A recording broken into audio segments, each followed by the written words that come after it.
is no longer infinite.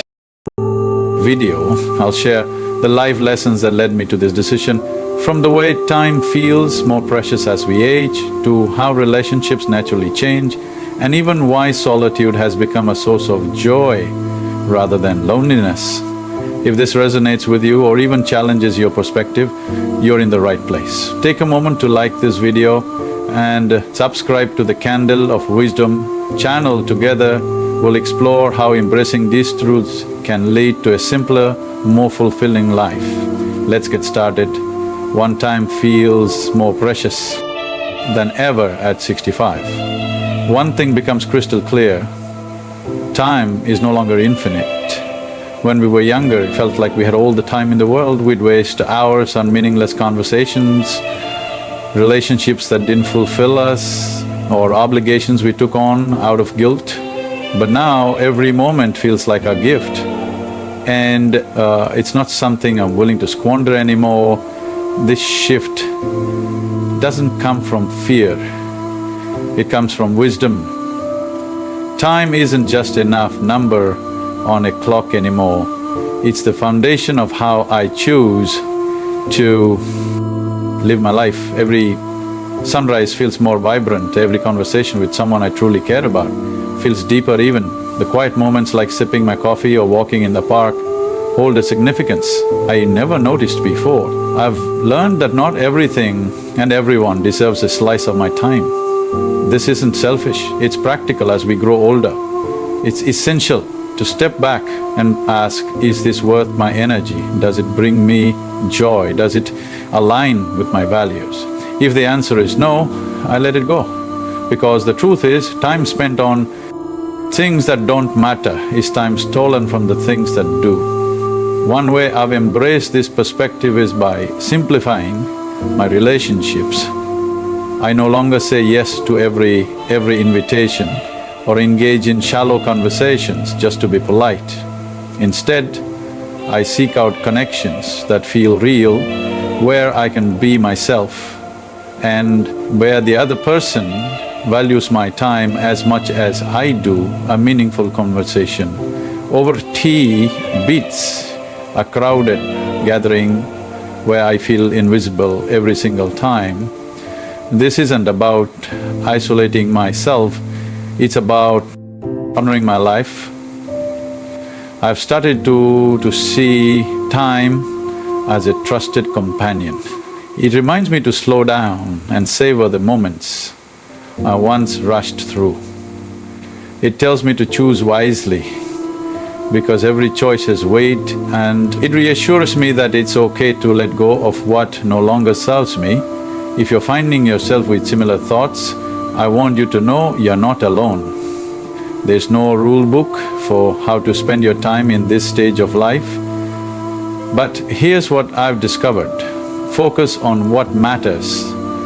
Time isn't about how much you have left, it's about what you do with it. Protect it fiercely, fill it with purpose, peace and people who truly uplift you. Because once you start treating time as the treasure it is, your entire life shifts into something more meaningful. Two relationships change, and so do we as the years pass. Relationships evolve and so do we. At 65, I've come to accept a hard truth. Not every relationship is meant to last a lifetime, and that's okay. It's not a sign of failure, it's just life moving forward. When I was younger, I believed relationships required constant effort to maintain. I remembered every birthday, attended every gathering and reached out even when I felt drained. I thought being there for everyone made me a good friend, neighbor, a family member. But over time I realized something: not all relationships are equal. Some nurture you, while others deplete you. This shift didn't happen overnight. It came through years of experience, some wonderful, some painful. I've been hurt by people I trusted, disappointed by those around, and even distanced from family members whose heads simply grew apart from mine for a long time. I took these losses personally. I wondered, what did I do wrong? Could I have tried harder? But now I see things differently. People change. I've changed. And sometimes the kindest thing you can do is let go. One of the most liberating lessons I've learned is to focus on relationships that feel mutual. A healthy relationship isn't one where you give endlessly without receiving in return. It's about balance. Does this person support you as much as you support them? Do they listen as much as they speak to? They bring light into your life or take it away? As I've grown older, my circle of connections has naturally grown smaller, but what's left is richer, more meaningful. The friends and family who remain in my life now are the ones who truly matter, the ones who understand me, accept me, and bring joy into my days. I no longer waste energy trying to hold on to connections that don't align with who I am today. This doesn't mean there aren't moments of nostalgia.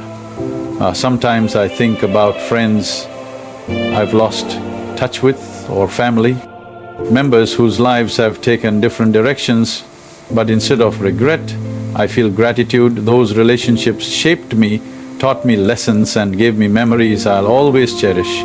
They were part of my journey, even if they aren't part of my present. So here's my advice. Don't hold on out of guilt or obligation. Relationships, like life, are meant to evolve. Focus on the ones that bring you peace and let go of those that don't. By doing so, you'll find yourself surrounded by love, authenticity, and the kind of connections that truly make life worth living. 3. Trust becomes more complex. Trust is one of the most fragile yet vital aspects of any relationship. At 65, I've realized that trust isn't something to give lightly anymore, it's a precious bond. And when it's broken, it leaves scars that take time, sometimes a lifetime to heal. In my younger years, I trusted easily. I believed in the goodness of people and their intentions. I gave my heart, my time and my loyalty freely, and while this openness led to many beautiful relationships, it also brought its fair share of heartbreak over the years. I've been let down by people I never thought would hurt me, a friend who valued what I could do for them more than who I was, a family member whose choices created distance between us, even a colleague who prioritized their gain over our shared vision. These experiences